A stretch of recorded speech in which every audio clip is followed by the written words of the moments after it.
Zara had known hardship from the very beginning. Her hands carried the marks of endless scrubbing, her back bent under years of menial labor, and her heart bore the weight of unfulfilled dreams. In the heart of Lagos, she worked as a maid in the lavish mansion of Madame Funk, a wealthy woman with little mercy for those beneath her. Every morning, before the sun kissed the rooftops, Zara would be on her knees, polishing the marble floors that gleamed under chandeliers she could never touch. She moved silently, careful not to draw attention to herself, for Madame Funk's words could cut deeper than any whip.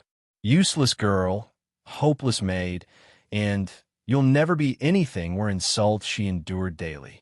Yet behind Zara's quiet eyes lived a flicker of resilience. She often paused by the mansion's tall glass windows, staring out at the bustling city. She would imagine herself walking confidently through those same streets, not as a maid in rags, but as a woman who owned her own destiny. But dreams came at a cost, and for Zara, even daring to dream felt like a luxury. She folded her mother's old scarf every night and whispered, one day. Little did she know, her life was about to change in ways she could never have imagined. One evening, after finishing her chores, Zara returned to her small servant's quarters at the edge of the mansion compound. Her room was barely large enough for a thin mattress, a rusted tin box, and a kerosene lamp. Exhausted, she opened the tin box where she kept her few belongings, a faded Bible, a picture of her late mother, and the scarf she treasured. As she shifted the scarf, an envelope slipped out, yellowed with age, sealed but worn at the edges. Her breath caught. She had never seen it before. With trembling hands, she opened it carefully. Inside was a letter written in her mother's familiar handwriting. The letter spoke of a truth Zara had never known.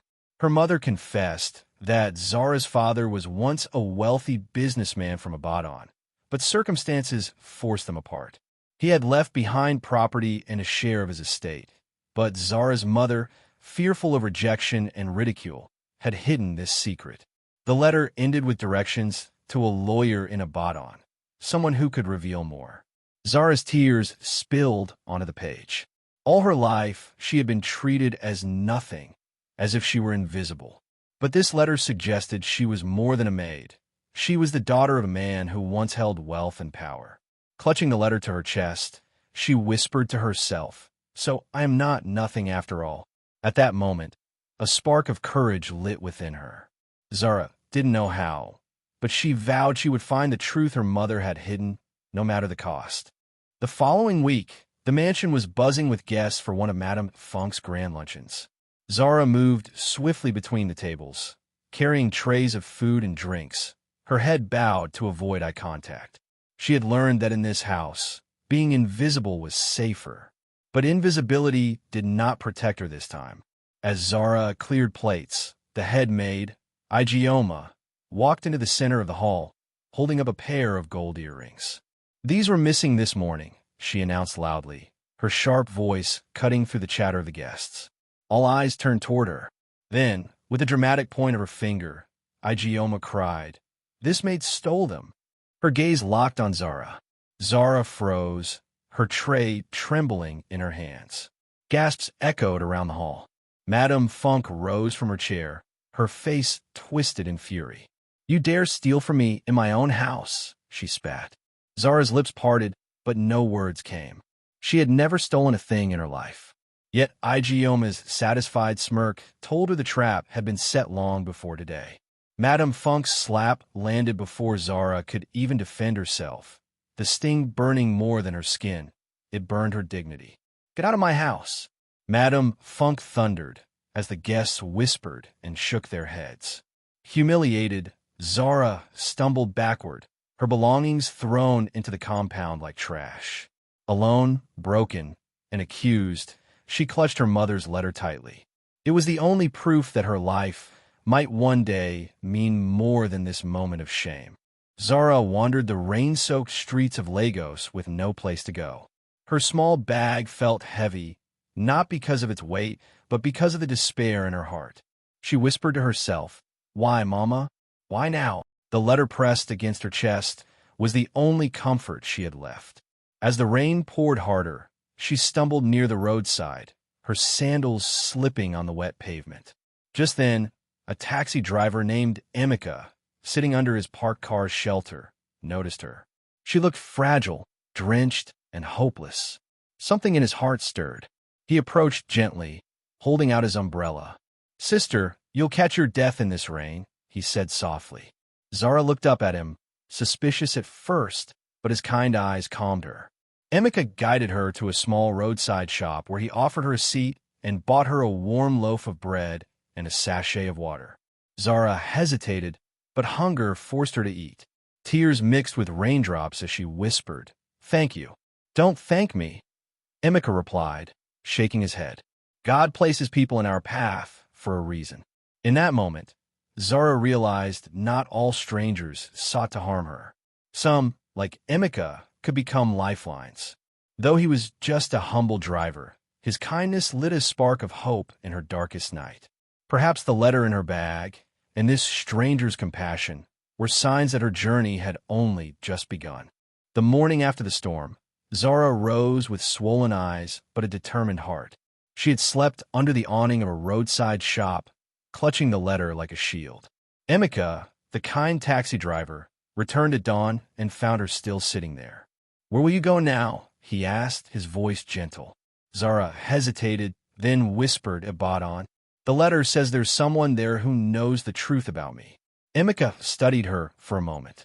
He didn't know what secrets her letter held, but he saw her courage. "Then Ibadan it is," he said with a small smile.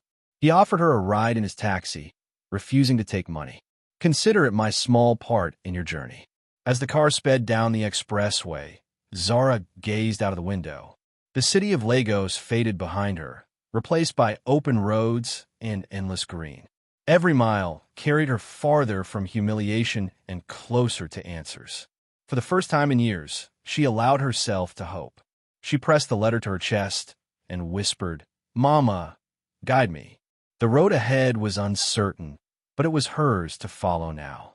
By late afternoon, Zara arrived in Ibadan, her heart pounding with nerves.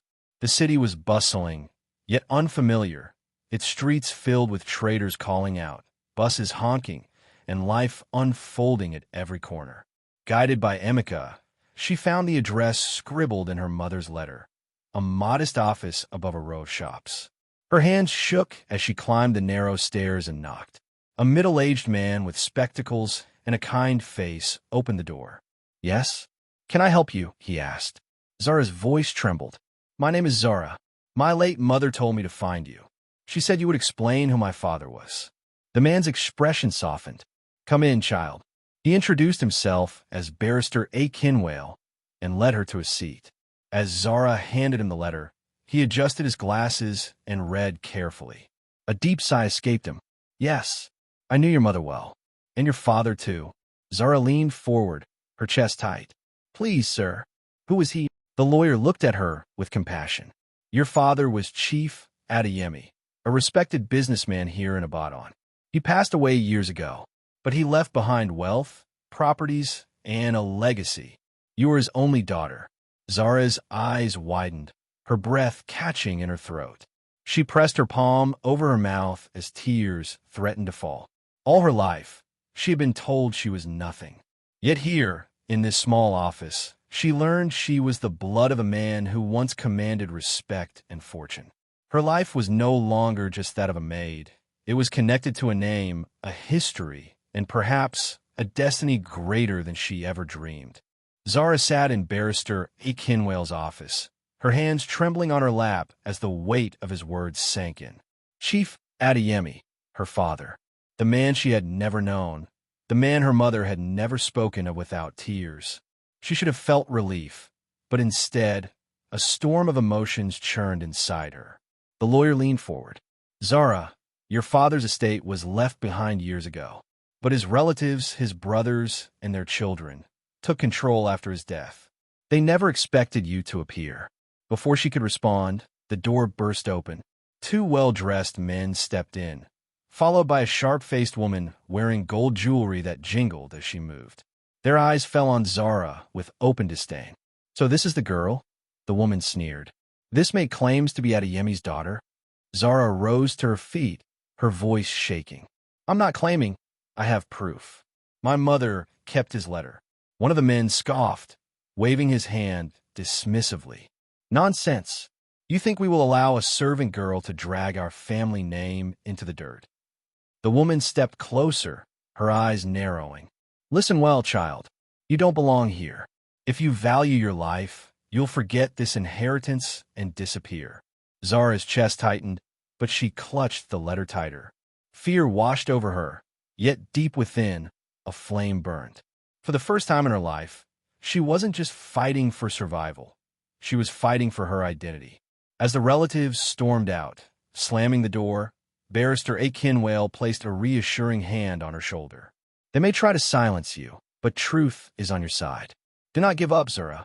Your father would not want his bloodline erased. The next morning, shaken but not broken, Zara wandered through Abaddon's bustling Dugby market. She needed air, time to think, and the noise of the crowd gave her comfort. Traders called out prices, children ran between stalls, and the aroma of roasted plantain mixed with the smell of diesel from passing buses. As she crossed the street, her sandal caught on a stone, and she stumbled. A young man in a crisp, white shirt reached out quickly, steadying her before she fell. Careful there, he said, his voice warm. Zara looked up and met kind eyes, gentle, observant, with a spark of intelligence. His name was Chitty. He smiled, noticing the weariness in her face. You look like you've carried the weight of the world today. Embarrassed, Zara tried to brush it off. It's nothing. Thank you. But Chitty did not walk away. Instead, he walked beside her, offering conversation. They shared roasted corn from a roadside vendor, and for the first time in days, Zara found herself smiling. Chitty didn't pry into her troubles. He simply listened when she spoke and encouraged her when she faltered. To Zara, he seemed like just another kind stranger in the city. What she didn't know was that Chitty was no ordinary young man. He was the son of Chief Obiora, one of Abaddon's wealthiest billionaires. As they parted ways that evening, Chitty handed her his card. If you ever need a friend, call me, he said with a sincerity that warmed her heart. Zara tucked the card into her bag, not realizing that fate had just placed another powerful thread into the fabric of her destiny. The days that followed brought unexpected comfort. Chitty kept his word. He would find Zara in the market, walking beside her as she shopped for food, or sit with her at a small roadside cafe, listening as she spoke about her late mother. With him, she laughed easily, something she hadn't done in a long time. He admired her resilience, how she carried herself with quiet strength despite her hardships. And though Zara never revealed the truth about her struggles or her father's inheritance battle, Chitty never pressed her. His patience and kindness were enough. Yet every night, Zara lay awake staring at the ceiling of her rented room, torn apart inside. If he knows the truth, he'll walk away, she whispered. How could she tell him she was just a disgraced maid fighting greedy relatives for recognition? What if he thought she was using him? Chitty, on the other hand, found himself falling deeper. Each smile, each glance pulled him closer to her. His family name carried weight, but around Zara, he never felt like a billionaire's son.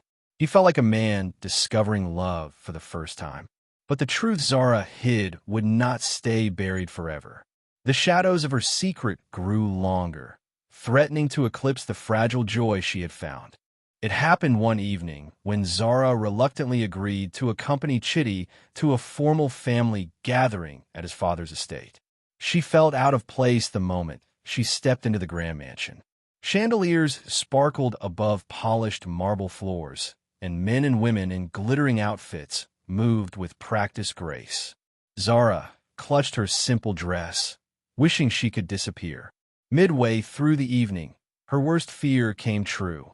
Across the room, she locked eyes with Madame Funk's sister, one of the relatives who had threatened her at the lawyer's office.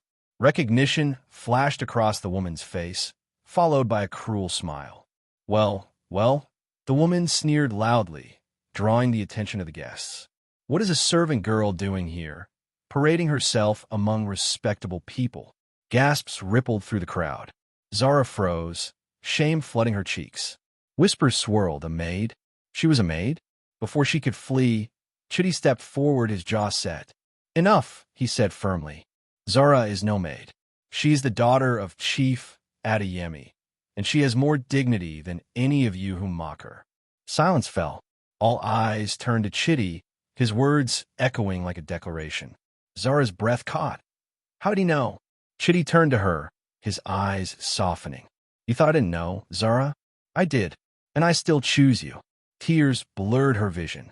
In front of the entire room, he reached for her hand and held it tightly, his voice unwavering.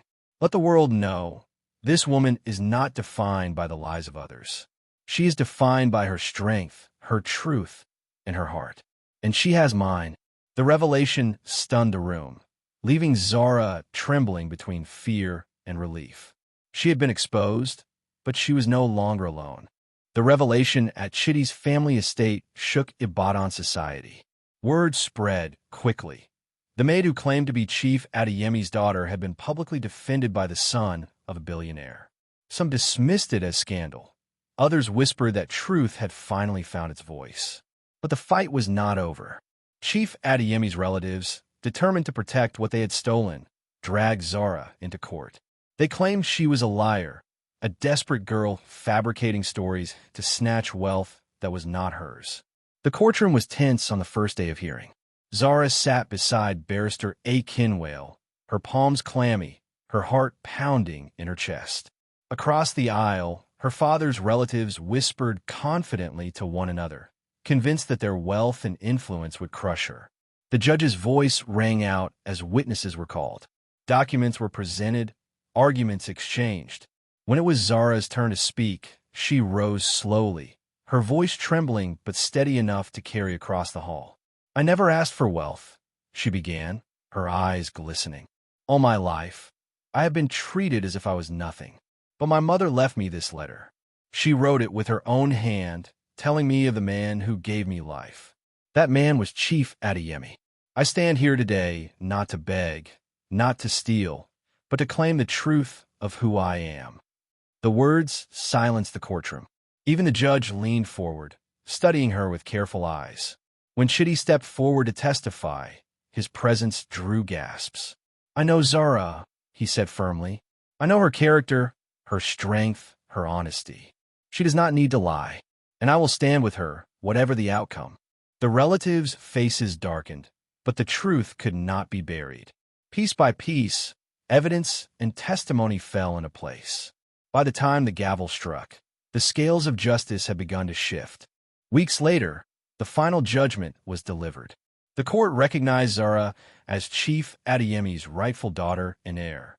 Though she did not inherit everything, a portion of her father's wealth, properties, and most importantly, his name, was restored to her.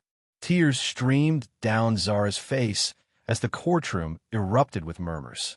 For the first time in her life, she felt seen, not as a servant, not as a thief, but as who she truly was, Adeyemi's daughter. Outside the courthouse, a crowd had gathered. Some cheered, others watched in awe as Zara emerged hand in hand with Chitty. Cameras flashed, reporters called out, but Zara heard only one voice, her mother's whisper in her heart. One day, she had lived through cruelty, betrayal, and shame. She had slept in servant quarters and cried in silence. But now, dressed in a simple but elegant gown, she lifted her chin high. She was no longer the maid they mocked. She was an heiress, a woman who had fought for her identity and won.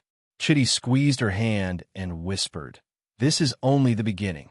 Together, they walked down the courthouse steps, not as maid and billionaire's son, but as two souls bound by truth and love, ready to build a new life.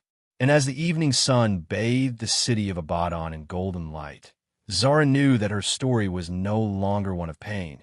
It was one of destiny fulfilled.